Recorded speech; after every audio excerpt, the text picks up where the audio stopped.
Okay, so we've talked about the old world and we talked about the new world and archaeology. Those people are our ancestors. They're long gone. Beer was a critical component of their lives in terms of their religion, their commodity, their economics, their everyday society. But today, people are still making and using beer as a food, as a still important part of their commodity, their economic system, and their religious life. And so we can see today that 1.8 billion people do not have safe water today, according to the World Health Organization. And 500,000 people die every year because of drinking unsafe water. Now, beer is not the cure-all for this, but it certainly does keep people healthier than drinking unchlorinated water. And I know from fact, where I work in Ethiopia, that I've never gotten sick drinking the beer. I've gotten sick boiling and even filtering the water, but never have gotten sick drinking the beer. And I've seen where the water is coming from to make that beer, but that fermentation process, the alcohol process, kills the bacteria in that water. We also know that in Africa, 1/8 to 1/3 of the grains produced today are used to make beer. Okay, so beer is an important part of people's lives, not just in our society, but in many indigenous societies around the world. It's very healthy. It enriches our life in terms of giving us B vitamins, amino acids, and it's healthier than unleavened bread. So beer can be a very important part, and we'll see that beer, when we get to the Tarahumara, the Raramari in northern Mexico and the Gamo, that beer is considered the central food that they partake in as a daily subsistence. So, unfortunately, beer hasn't been looked at that much in the archaeological record, but we're seeing that in the past, and the evidence that I presented to you with the Old World and New World examples, that maybe Jonathan Sauer was correct, and that grains were domesticated to make beer, not bread. Okay, so let's go on to our first example of indigenous societies today, and we're going to talk about the Tarahumara. The Tarahumara live in the Sierra Madres in the mountains of northern Mexico. They were made famous recently by the book by Christopher McDougall, who wrote Born to Run, and he writes how they would run barefooted or run with these kind of makeshift shoes using old rubber from tires. And they run and run and run many, many miles from village to village. And one of the things that fuels them is beer. And beer is, I cannot overemphasize it enough, because over the last 50 years of people's ethnographers, anthropologists studying the Raramari in northern Mexico, beer is the commodity, the food that is in every aspect of their lives. So one of the unique things that they do is they have these feasts, and it's typical for the typical Raramari individual to go to about 60 to 80 beer feasts per year. And when you're invited to these beer feasts, that's a sense of belonging, that the person invited you, but it's also a little bit of a duty that you have to reciprocate in order to get that invitation. So it's expected upon you to also give a beer feast in the future and to invite your host. And when you go to these beer feasts, you have to drink all the beer. There's no way, because this is important. It took a lot of labor to grow it.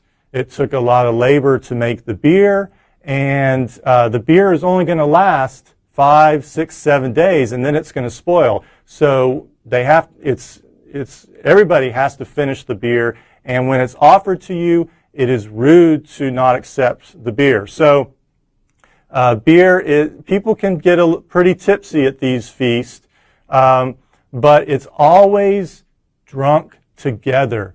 Beer is never considered something that you drink by yourself. It's always considered kind of a social endeavor, brings people together. It's a social lubricant, and we see this throughout the world today in many indigenous societies. So the way that they make this beer is it's chicha beer. It's made from corn that we talked about in the New World archaeology, but it's made in two different ways, okay? One of the ways that you can make it is that you can chew it, and you make little balls of corn flour. You chew on it, you put it up to the roof of your mouth, and then you stick it out with your tongue, and then you let it dry in the sun, and you bag it up, and then it's taken to the brewer. We know that probably people have been doing this for at least last couple of thousand years. So again, that enzyme is important in your saliva to start that fermentation process.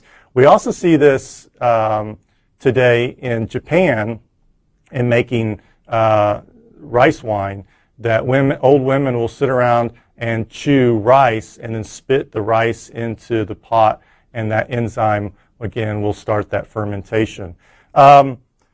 It's usually made, the corn malt, usually it takes about 7 days to make, all right? So 3 days to grind, boil, ferment the beer, and then it's mixed usually with maguey plants. And the maguey plant is like agave or aloe type of plant.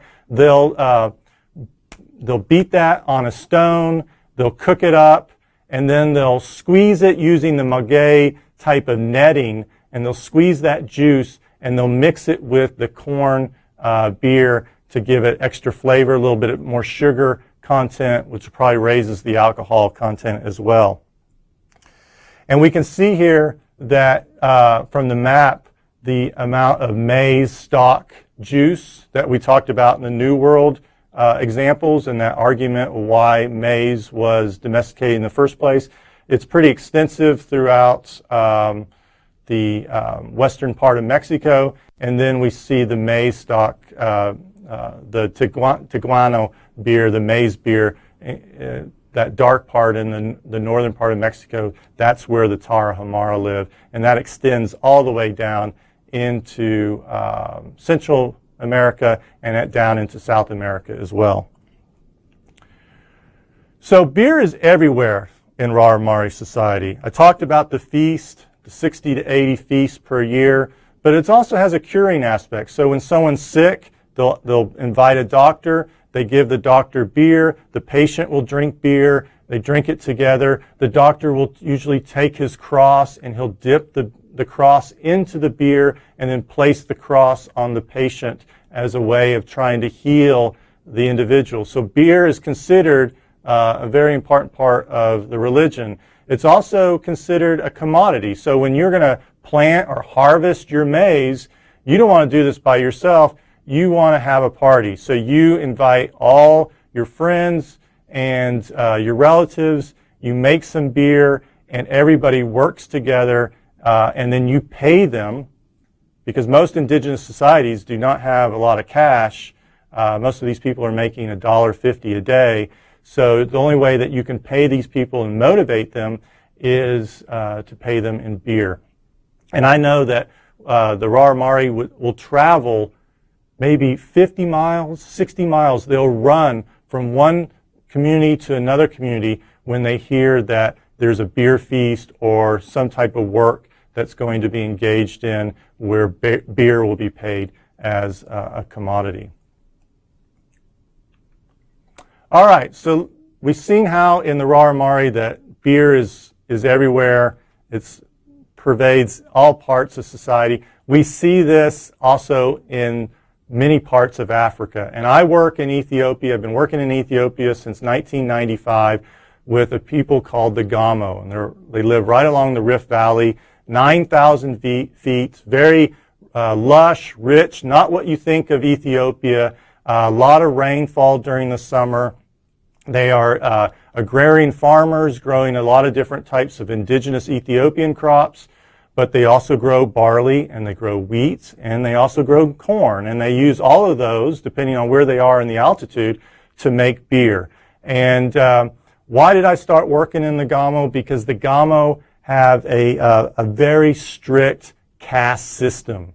So I was interested in looking at how certain types of material culture, pottery, would reflect this caste system. Can I go into different households and see a rich person, a rich high caste individual's pottery compared to a low caste individual, and compare the pottery assemblages, and that will help archaeologists interpret the past. So what I do is ethnoarchaeology, what I talked about at the beginning of the Old World lecture.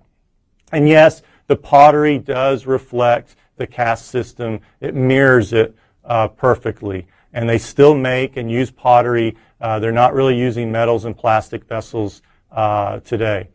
So when we look at Gamo beer production, it's very similar to what we've seen before. So they're usually going to make it out of barley, especially in the high altitude areas. And they're going to make a malt. So they're going to germinate that barley for maybe a day or so in a pot in the darkened area. And once those barley seeds are sprouted, then they heat them up, usually put them in the sun to stop that growing process, and then they grind them on the groundstone and eventually will make a type of bread. And they'll make that bread, and they'll put it in the pot, and they'll slowly cook that bread, beer, malted beer, in the pot, and they'll add certain types of ingredients like ginger, pepper, garlic to give it some type of flavor. And usually that will start to ferment in about 5 days. But again, like what we saw with the Raramari, they've got to drink that pretty fast because it's going to spoil. So within about 5 or 6 days, it's got to be drunk. So a lot of times they'll sell this at the market or have some type of feast. Now, it's a caste system, so who's controlling the beer production? It's the high caste, because they're the only ones that have the farmland to grow the grains to make the beer. So beer is related to wealth in Gamo society. And beer is considered high status food that you really only see in high caste households because the low caste, the potters, the hide workers, the groundstone makers, they don't have any farmland to make beer because they have no grains to grow. So the caste system and beer are tied very closely together. Now, you have these ritual sacrificers called halakas.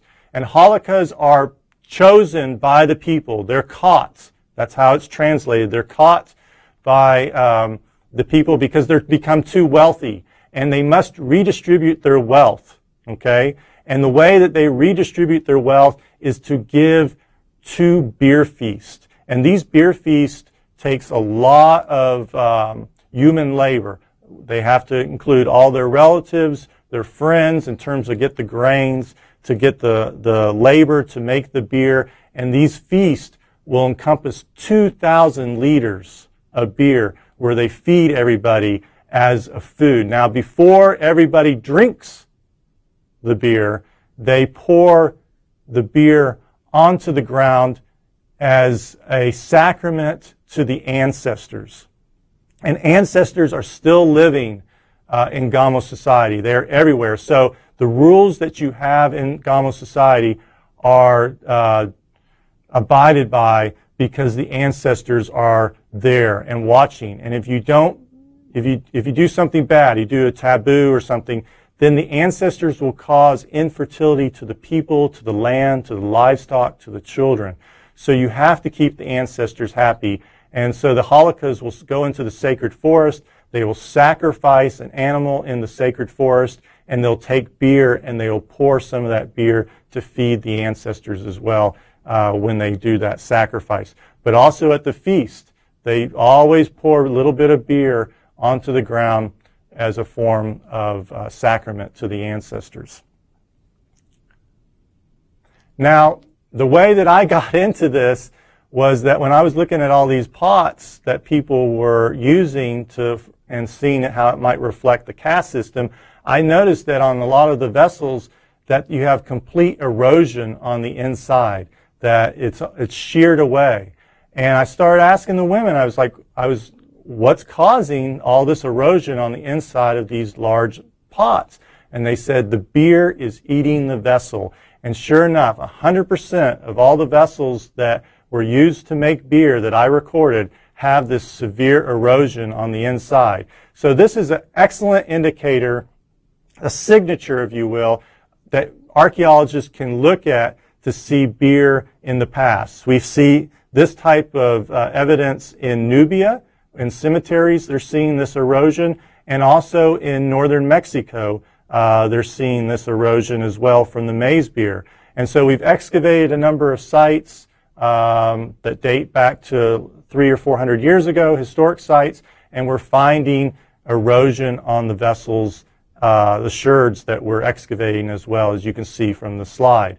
So we have it ethnographically, and we're taking it back and seeing how far this will continue into the past, into the archaeological record of the Gamo, and it's a way, instead of looking at residues, because sometimes you can't get residues out of pots, if you can see the use alteration, that erosion, that's a perfect example of seeing beer in the archaeological record. So we've looked at the Old World, we've looked at the New World, we've looked at indigenous societies. I hope that I've tried to show you an example that beer goes back 9,000 years ago. It's a critical part of people's lives in terms of their religion, their economics, their everyday life. It reflects, in some cases, wealth, and it's considered a food. And I know that everybody likes to think that beer is a food. So thank you very much.